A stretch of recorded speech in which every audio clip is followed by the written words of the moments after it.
प्राचीन भारत के राजस्थान प्रदेश के ददरेवा नगर में एक अद्भुत संतान का जन्म हुआ। जिस क्षण यह बालक जन्मा, मंदिर की घंटियां स्वयं बज उठी, आकाश में दिव्य प्रकाश छा गया। इस बालक का नाम रखा गया गोगा, और यह कोई साधारण बालक नहीं था। उसके माथे पर एक रहस्यमयी निशान था जो उसके भविष्य की कहानी लिखने वाला था। नागों से अनोखा रिश्ता गोगा बचपन से ही अद्भुत शक्तियों का स्वामी था। अन्य बालकों की तरह वह खिलौनों से नहीं बल्कि सांपों से खेलता। जब गांव के लोग डर कर भाग जाते तब भी गोगा उनके साथ निर्भीक रूप से खेलता। नाग उसे काटते नहीं थे बल्कि उसके आदेश का पालन करते थे। गुरु की भविष्यवाणी गांव के प्रसिद्ध संत गुरु गोरखनाथ ने गोगा को देखते ही कहा, गोगा, तेरा नाम अमर होगा, तू मृत्यु को जीतने वाला योद्धा बनेगा। गोगा का हृदय धर्म और सत्य के मार्ग पर चलने के लिए प्रतिबद्ध हो गया। महान योद्धा का प्रशिक्षण समय के साथ गोगा ने युद्ध कला सीखी। घुड़सवारी, तलवारबाजी और युद्ध नीति में वह सबसे आगे था। राजपूताना के योद्धा भी उसकी वीरता से चकित थे। नागलोक की गुफा का रहस्य।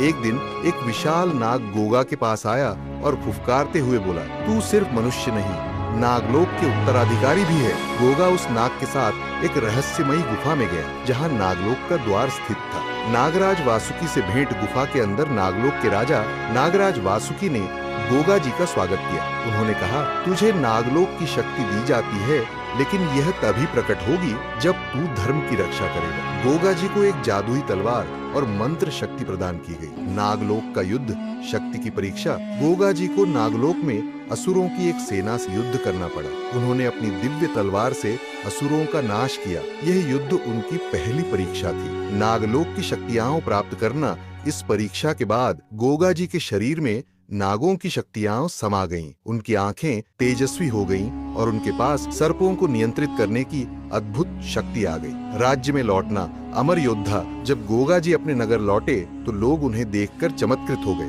उनके शरीर से एक दिव्य आभा निकल रही थी जो सिद्ध कर रही थी कि अब वे सिर्फ एक योद्धा नहीं बल्कि एक महान सिद्ध पुरुष बन चुके हैं। महमूद गजनी का आक्रमण। कुछ समय बाद खबर आई कि महमूद गजनी ने राजस्थान पर हमला कर दिया है। उसकी विशाल सेना राजपूत राज्यों को तहस नहस कर रही थी। गोगा जी ने निश्चय किया कि वह इस आक्रमण को रोकेगा। धर्म युद्ध का प्रारंभ। गोगा जी अपनी नाग शक्ति और तलवार लेकर युद्ध भूमि में उतरे। एक ओर विदेशी आक्रमणकारी थे तो दूसरी ओर धर्म की रक्षा के लिए खड़े वीर योद्धा। युद्ध भूमि रणघोष और शंख ध्वनि से गूंज उठी। विषबुझे तीरों का छल गजनी की सेना ने गोगा जी को पराजित करने के लिए विषबुझे तीर चलाने शुरू कर दी। लेकिन गोगा जी के पास नागों का वरदान था। विष उनका कुछ न बिगाड़ सका।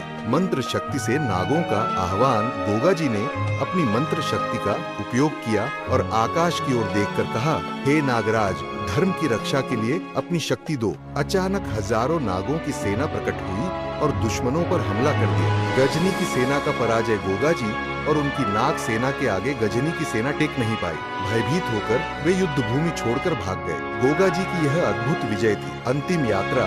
गोगा मेडी की ओर। युद्ध के बाद गोगा जी को आभास हुआ कि अब उन्हें इस लोक से विदा लेना होगा। वे अपने कुछ अनुयायियों के साथ गोगा मेडी नामक स्थान पर पहुंचे। धरती में समाधि लेना। गोगा जी ने अपने घोड़े पर बैठकर एक गुप्त मंत्र बोला और धीरे धीरे धरती में समाने लगे। लोगों ने उन्हें रोकने की कोशिश की लेकिन वे मुस्कुराते हुए बोले, जब भी कोई नागदंश से पीड़ित होगा, जब भी धर्म संकट में होगा, मैं लौट कर आऊंगा। नागलोक की अमृता। गोगा जी के समाधि लेने के बाद गोगा मेडी में रहस्यमयी शक्तियां जागृत हो गई। वहां आने वाले भक्तों को आज भी चमत्कारिक रूप से सांपों के काटने से मुक्ति मिलती है। नागों का पहरा। आज भी गोगा मेडी में कई भक्तों ने बताया कि रात के समय गोगा मेडी में नागों का पहरा रहता है। वे किसी भी अपवित्र आत्मा को प्रवेश नहीं करने देते। नाग शक्ति आज भी चमत्कारी। आज भी जो भक्त गोगा जी की समाधि पर श्रद्धा से सिर झुकाते हैं उन्हें अद्भुत चमत्कारों का अनुभव होता है। धर्म और सत्य की विजय। गोगा जी सिर्फ एक योद्धा नहीं बल्कि अमर आत्मा थे। उनकी कथा हमें सिखाती है